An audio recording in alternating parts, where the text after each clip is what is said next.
From the home studio in Middletown, Delaware, I'm Marshal Manlove from Delaware Sports, and American Sports Reports is being a special interview edition of our show. And on this episode, we will soon meet some members of the St. Elizabeth's indoor track team and their head coach, who I will introduce to you here when we bring them up on the screen. But first, Verizon's having an issue here in where my neighborhood is, so I have to do this just a little bit differently. Hang on. Oh man, what is this thing doing to me? All right, let's just bring them up. I can talk about what I need to talk about here in a little bit anyway. All right, so let's go there and here. And now there are members of the St. Elizabeth track team. Their head coach, front and center. Introduce yourself there, young man, so that I can test your microphones along the way here. I'm Coach Kaplan. What's your first name there, Coach? Oh, hi. I'm Dylan Kaplan. Okay. Nice to meet you virtually, though it may be. And thanks for making time to have this little conversation. And to your right, our left, introduce yourself there, young man. Nehemiah Hamilton. Nehemiah Hamilton. And who else is with me? My name is MarQuex Barrett. Say that one more time, a little louder. MarQuex Barrett. Okay. And Coach, I understand this is your first year with the program, right? Yes, I recently was with Goldie Beacon College. I coached there for the last 2 years, and excited to be here with these group of gentlemen and one female.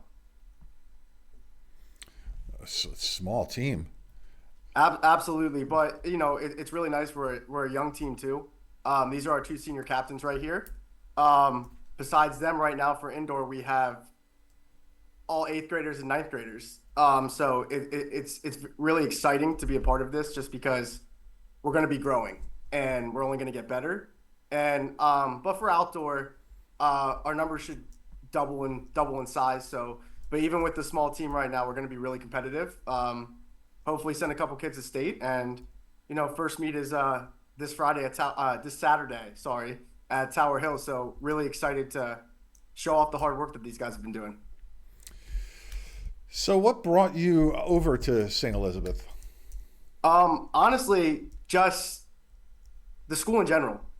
Having been a college coach for the last 8-9 years, St. Elizabeth has always been a place that we looked at, we recruited at, and just how they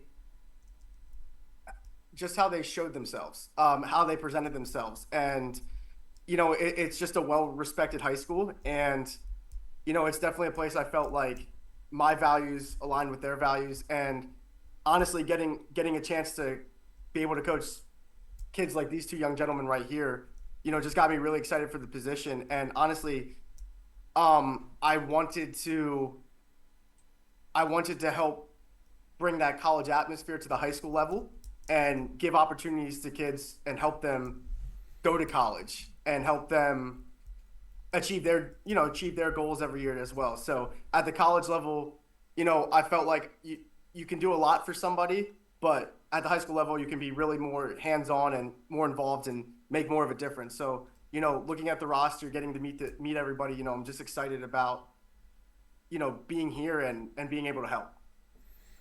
Okay. Nehemiah, how old are you? What grade are you in? I'm 18. I'm a senior at St. Elizabeth.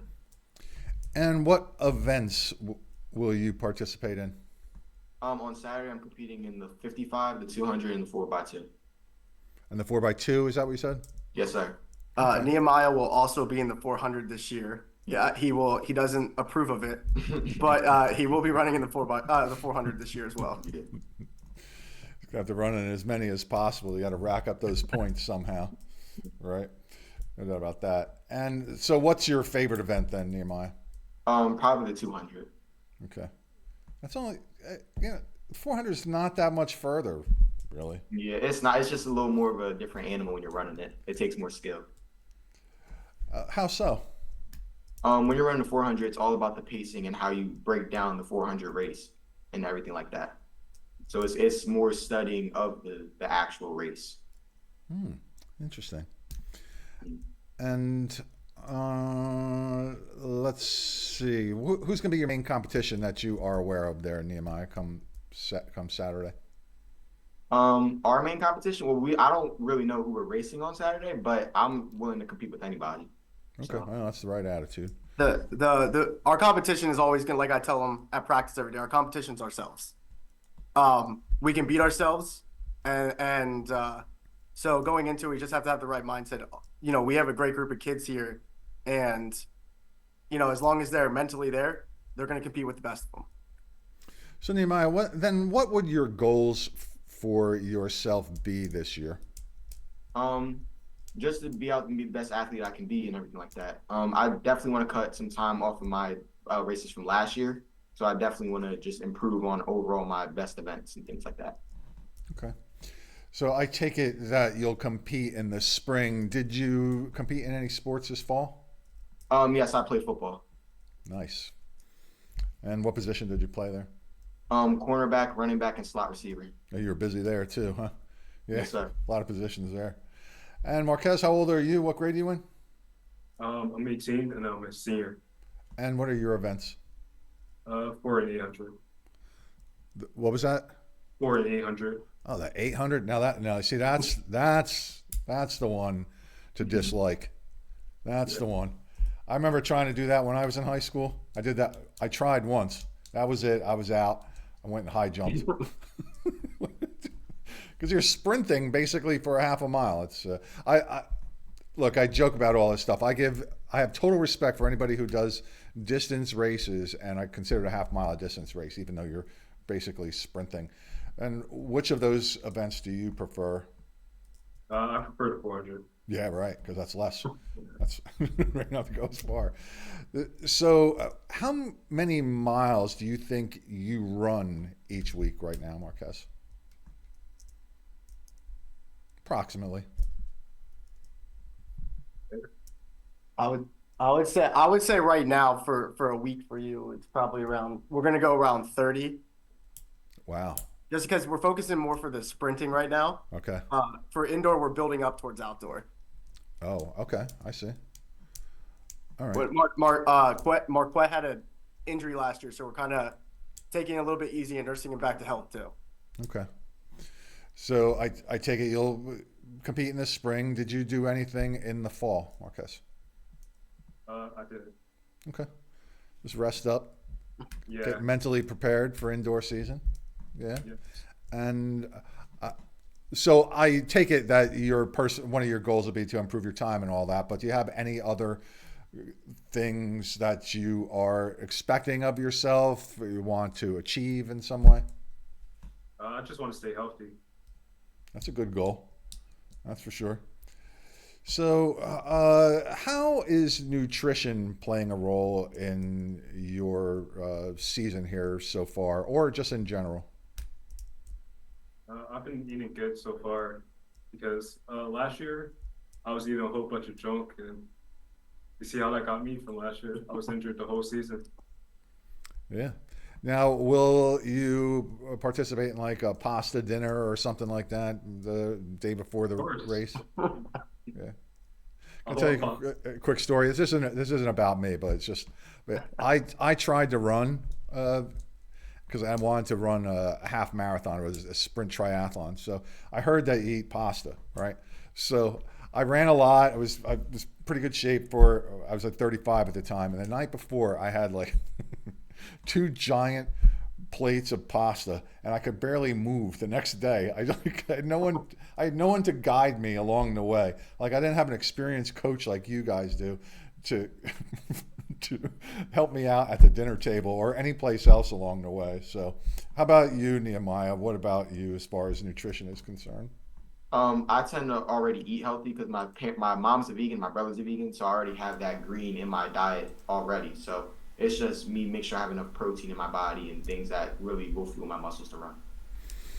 So what's it like for you guys having a new coach to guide your team this year? I feel as though it's a good new beginning that we definitely needed as a team. We needed new invoices and new insights on different races and things like that. So I think this is only a step forward in the future of St. Neat's track. Yeah, good answer. How about you, Marquez?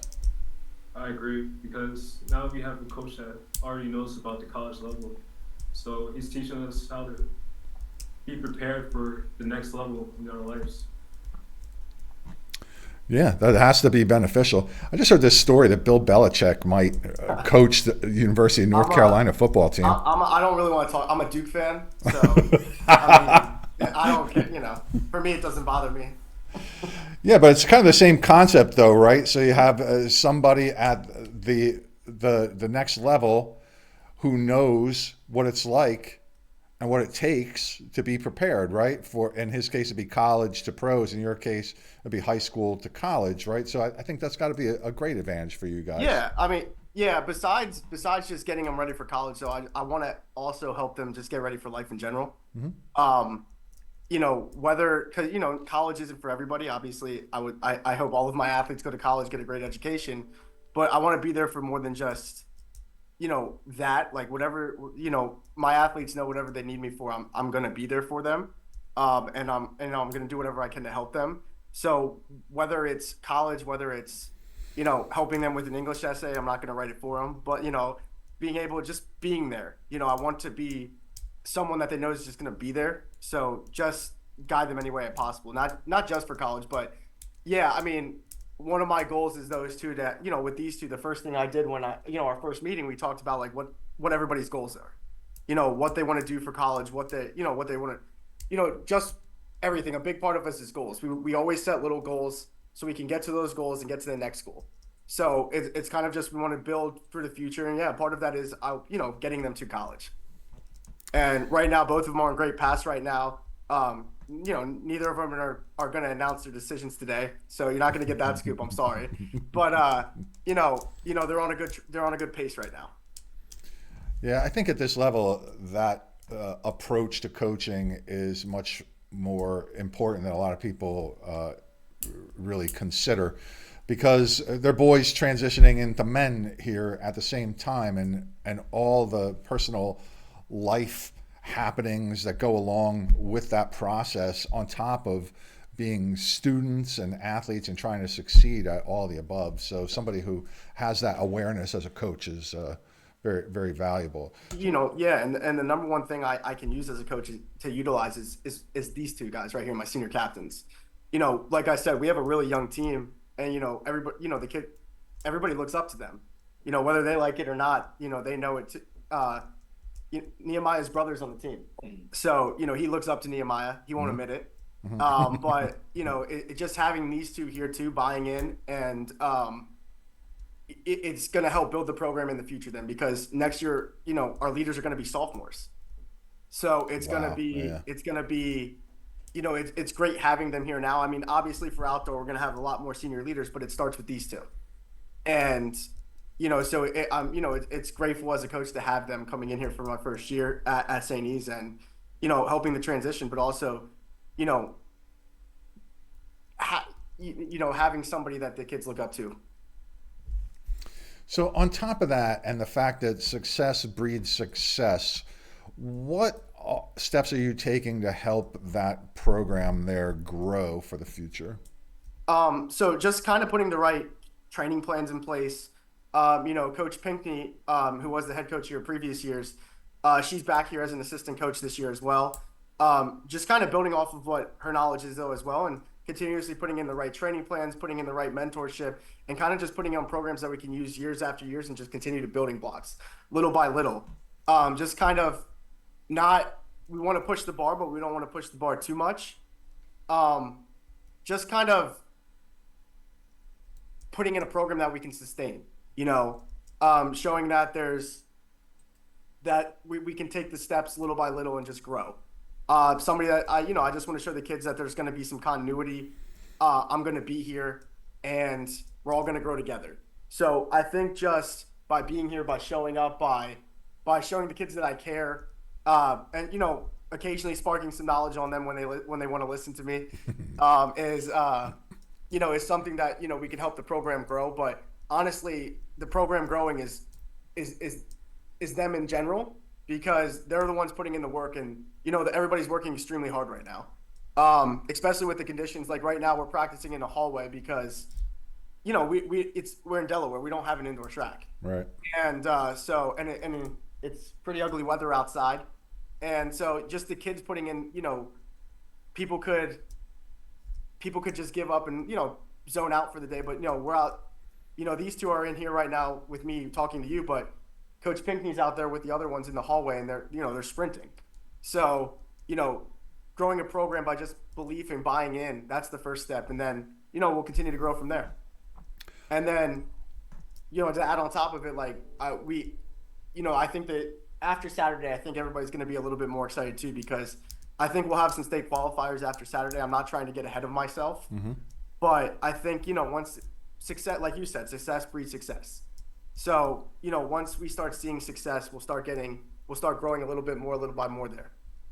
Are there hurdles out in the hallway right now? There are not. So where are they throwing the shot put? We're not throwing shots today. No throwers quite yet. But right now they're just we're sprinting. We have some indoor blocks, so they're getting the workout in right now there, and then we're gonna go practice some handoffs after this as well. Yeah, that's important. Those handoffs, that's for sure. So, guys, as the leaders of this team now, you understand that, and we just talked about trying to grow the program. Are you doing anything within the school to try to bring kids in, or is that been challenging? What's the story there with you guys? Most definitely. Since we only have around 200 kids in high school, it's a little easier to network with people and get them to come out for the track team. A lot of kids are doing basketball and things like that and weightlifting right now and wrestling. So by the time spring comes around, we'll have about 20, 25 kids on the team. Okay. So how do you think that work will translate for you during indoor season next year? Next year, me going into the college level, I hope that the work does translate in a way that will show as soon as I get there. Like I want my work that I put in right now to be able to translate immediately and going into the college level. So I already have a jump on things. Okay. All right. So fill in any blanks that I've left here. What's important for me to know, Coach? You can tell me anything that's important for me to know about these guys here. They might the big important thing is how great of I want to say boys, but how great of men they are. Right. They work extremely hard. They don't complain sometimes. They just work extremely hard. They're great in the classroom as well. They're great leaders. And like I said, just for everybody on our team, it's a great bunch here, and we're going to consistently grow and get better every year. And I'm excited for it. Without these two as well, we're really excited. Like we talked about bringing in other kids. We'll have a basketball student coming in on Saturday running for us as well. Somebody who has a chance to make states, named Daryl Johnson. That wouldn't be possible without these two as well either. So, filling in I can't say enough how great of a group this is here all together from top to bottom. And, even our freshmen and our 1/8 grader are, they have to mature quickly because you're varsity right away. So, yeah, just really excited about the group that we have here. Right. It's not about the size of the dog in the fight. It's about the fight in the dog. Yeah, I know. I know they're really excited to show their relay skills on Saturday. So yeah, awesome. They've been chomping at the bit. So, guys, mention a couple of the other people on the team. There's only like 6 others, so I know we mentioned one, but just shout out their names too, so we can look for them in the results after Saturday. Makai Hamilton, Jordan. I don't remember what's his last name. Jordan Ashby. Naeem, Chris, and Elijah. Yep. All right. And then Daryl Johnson, and then we might have more coming out throughout the year. Yeah. But right now, like I said, a small team, and we're ready to go. Though it might be small, but I'm telling you, we will be scoring points. All right, that's what we want to hear. All right. Well, I wish you best of luck with the program there, Coach Kaplan and Nehemiah and Marquez. Best of luck to you this Saturday and through the season. as well. And now that I've seen your faces and met you virtually, though it might be, I can have some new people to root for when I scour the results. All right. Well, thank you very much for your time. Wave goodbye to our growing fan base here at Delaware Sports and American Sports Reports. I'm going to hit end meeting for all. Happy holidays. Best of luck to you this Saturday and beyond. Happy holidays. Thank you, guys. Happy Thank you. All right. The St. Elizabeth's track team. Head coach Dylan Kaplan, new to the Vikings program this year. He seems excited about it too, and that's good. And Nehemiah Hamilton and MarQuex Barrett joining the show. Would you like to recommend somebody for a conversation here at Delaware Sports and American Sports Reports? You can reach out to me at mysportsreports@gmail.com. I'll pretty much talk to anybody. This show is about building relationships with members of the amateur athletic community and then developing those relationships over the years. Delaware's a small state, cool state as far as that's concerned. Everybody seems to know everybody. If we don't, this is a good place to get to know them. All right, my friends, that'll be it for this episode of Delaware Sports and the American Sports Reports Network. I'm Marshal Manlove. The trombones take us in. They also take us out. Yeah. And out I go. Yeah, bye.